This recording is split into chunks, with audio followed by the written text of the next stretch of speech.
Morning, welcome back to Vegiplot. It's another beautiful day, although I think it's going to be the last for a while actually, because we've got a cloud and rain coming at the weekend.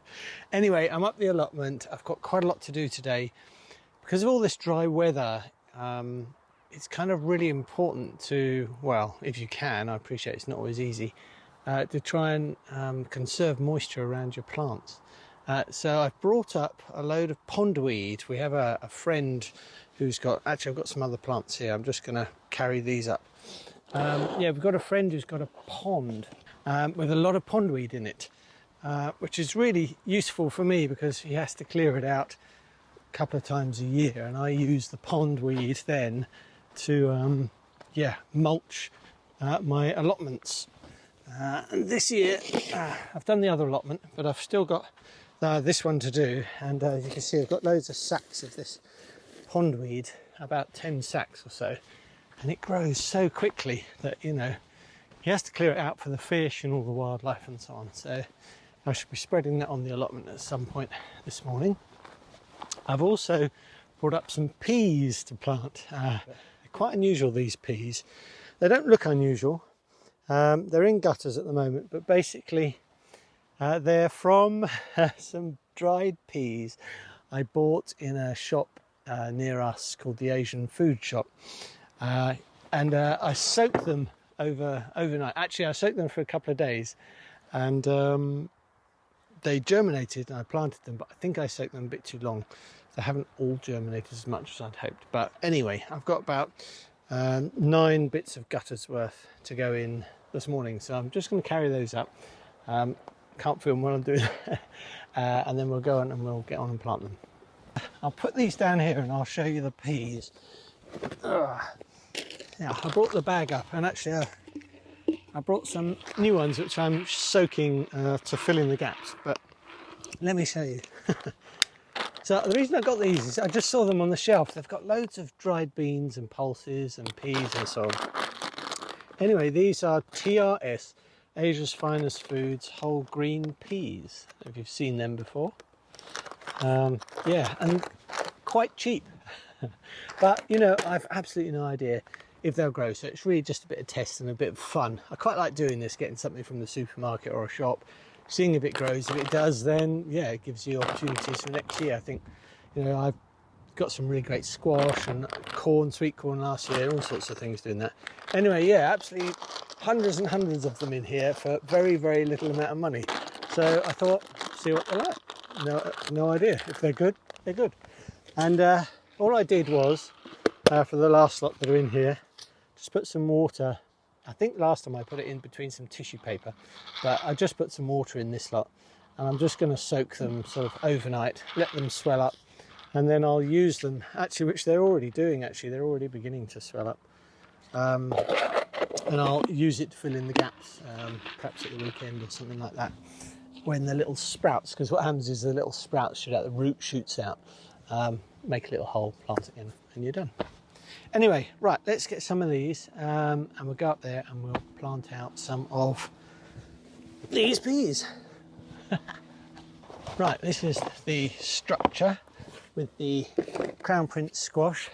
One thing you will notice though, actually, if I bring you over, is that they are beginning to really get going, which is lovely to see. Look, they're absolutely beginning to send their shoots out now. But the problem obviously is that they're growing towards the netting, which we don't want. So what I do for that is, that's why I save all these bits of bamboo cane. I'm sure you do this too if you grow these, but basically you can use them just to push in the ground to nudge the shoot to go in the direction that you want. Like this one's going fine, that's going that way, but this one isn't. So I want this one to head off down towards that area over there. So I'll just put a little cane in, and that will encourage that shoot to go off. I'll put another one in just to help, and now that will grow off and grow down onto the plastic, which is what I want. This one's okay. Put a little cane in there. Sometimes when you do this to stop the wind rocking, they can get a bit jammed up in the cane, so You do have to check them from time to time, just to make sure that the shoot can get out and grow where it wants to. One thing I should show you actually though, before I do plant the peas, is over here. I've obviously got problems with some sort of vermin. It's probably, I don't think it'll be pigeons, I think it'll be a pheasant, but look at my peas. Absolutely destroyed. They were doing so well, but they've nipped the tips out. I mean, they'll shoot out between the leaf nodes there, but I've got to put something around these, otherwise I'm going to lose all my peas, which would be really disappointing. But so I've got to find some netting or something to cover them up. So, do you grow peas in gutters? I know some people do, some people don't. I tried it many years ago and then sort of gave up. But I've decided to try again, and what I've done is I've shortened the gutters so they fit inside these big trays, watering trays, gravel trays, and they're much easier to transport and just get in the car, you know. So I just cut them to length and then they sit in. This has got an end on. If you haven't got big trays, putting these ends on keeps the water in, which is quite good, and then obviously you can just carry the tray around, the gutter around. But if you don't, then let me show you again, take you off there. So if you cut them to length, and they fit into these trays really nicely, and then when you water them, water just goes in the tray, and then you can just carry 3 really easily. But if you don't, I mean, I'm going to cut these down to fit this tray, but if you don't, you can just use these ends, gutter ends, and that helps keep the water in rather than it all pouring out. So what I'm going to do is just scoop out a little trough area for the peas to go in. Oh, there's actually some moisture in this soil. So yeah, just scoop out a little trough area and then slide them in. Well, that's the plan anyway. We'll see if it works. We need some water, so let's get some water. We really could do with some rain. It's just been so dry here. I was looking on our Southwest Water website today, and just to clarify the use of hose pipes, because we've got a hose pipe ban, you might have one as well. But apparently in the small print, you can use a hose pipe if it's for, you know, at home, if it's for food crops. You can't use it for flowers and ornamentals and lawns and all that sort of thing. But yeah, you can actually use it for watering at home food crops, which is great, isn't it? So that's all good. I don't have to feel guilty about filling up the water butts at home now. Anyway, we're on about 650 litres left here at the moment in that one, and just over 300 in that one. So we've still got enough for the moment, but I am fingers crossed we get some rain soon. Anyway, I think this one's nearly full.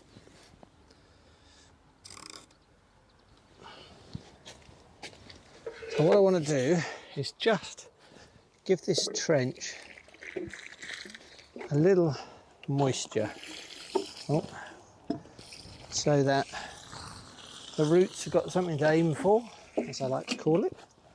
So that'll just sit there for a minute, and then what we do is we'll get one of these trays and we'll just slide out into the trench. Right, this is always a bit nerve-wracking. So the idea is that you put the end in the trench and you just slide the peas out. But as I say, I always used to find this a bit of a problem. So I wonder if I need to loosen it a bit first. That might help. The trouble is I'm not left-handed. Yeah, the roots are quite embedded, so here we go. So if we put that in there, I'll do it in sections. You can just slide the peas out in position straight into the trench. So I don't know if I can do these any better. There we go.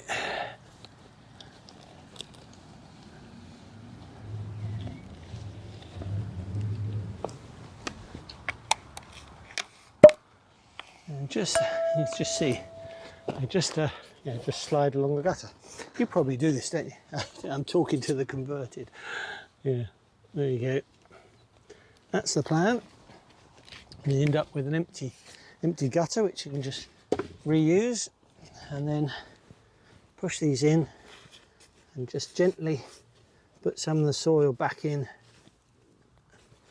and your plants, let me show you. He says, hopefully your plants are basically just all in position and ready to go. And I shall water these in again, and then we'll have to figure out some kind of protection to stop the birds getting to them. Right, so that's the idea, and then they'll grab hold of this and hopefully grow up.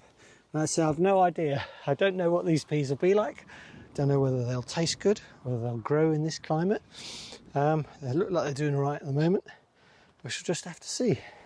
Yeah, they might be really tall. They might grow much higher up than this, but they might be short, so just have to wait and see. Follow me to my favourite tree. Well, I'm offering a steady hand. I could be your security. There's no guarantee. Right, that's all those in. Got all them on both sides, which is great, and I've still got a gutter's worth left, so I'm not sure what I'm going to do with them, but I'm going to give them a good watering in so that they're well and truly embedded, and then we'll go and get on with something else. I'll put those peas in down there, but yeah, I'm really not happy about what's going on here with the wildlife destroying my my garden peas. It's a pain. It happened a bit last year, but apart from a few, they've nipped off all the tendrils. So I'm going to go around and put a string to pull them in tight. And then I found some netting in the shed. I've got some netting here. I'm going to put that around them, and hopefully that'll do the trick and deter them, and see if I can get some up there as well. But yeah, these really should have been romping away by now, so not happy with that. Not happy at all.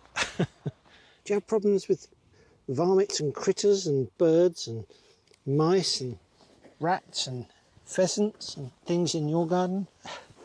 I know a lot of people do.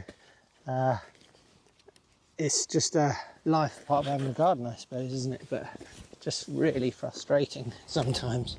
Oh. Anyway, let's get these all strung up. That should help hold them in place. Stop them blowing away in the wind. I've got absolutely no idea how to do this, whether it'll even work. So I'm just going to, I don't know, just wrap this netting around the whole structure, I guess, and we'll just see if it works. I've no idea. Probably need some bricks just to hold it in place, I think. Let's just put them on there and there. I'm hoping I've got enough netting. I've got another bit which will go the other side, and yeah, I've no idea at all, to be honest. Don't know if this will work, but if it just keeps them off, that'll be a start, wouldn't it?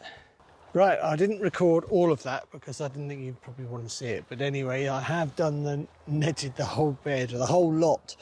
So I've got some netting just lying around in that sack. I was really lucky about that. So I've got 2 bits along each side and some smaller bits on the end, and they're all weighed down. So I'm hoping this keeps them off, and I hope it saves my peas. They're Hurst Greehshaft. And yeah, I grew them last year and they were really nice. So I really want these to grow. Anyway, have you seen the broad beans? Look at these. Look. They're all coming on, beauties, lovely, and here as well. That's in the last couple of days. They've sort of grown from like that to that. It's amazing. Let's get on and yeah, get some of this weed spread out.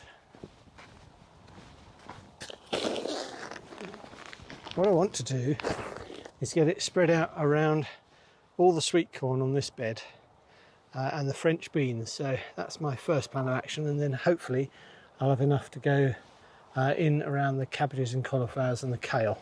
This pondweed is just, I don't know if you've got a pond, I don't know the name of the weed, but it grows in really long strands. It's this sort of stuff. So anyway, what I do is I'll just grab a handful and I'll just lay it on the bed, spread it about, I don't know, it's about 2-3 inches thick all over the bed. And what happens is it dries out over a number of days and forms this really good weed suppressant barrier and also moisture retainer. So hopefully we're going to get a sprinkle of rain over the weekend, and this will be then doing its job, providing the rain can get through it, that is.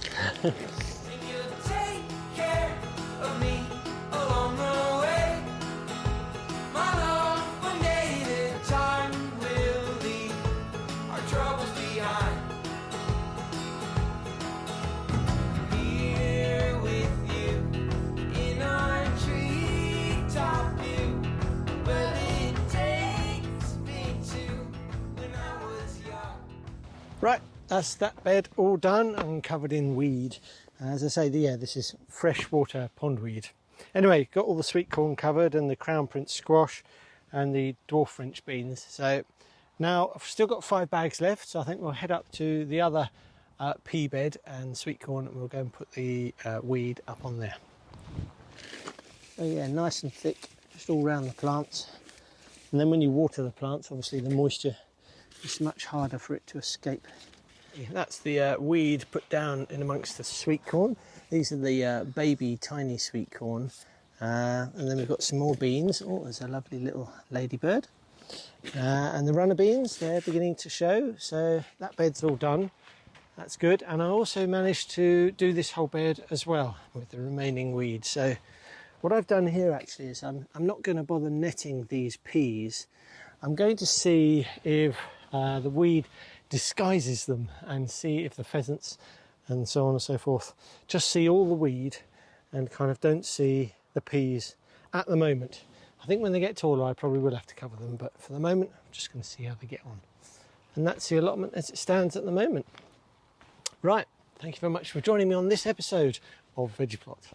Sounds really funny, that does. And I'll see you in the next one. Till then, me and my scape, I'll see you soon. Bye for now.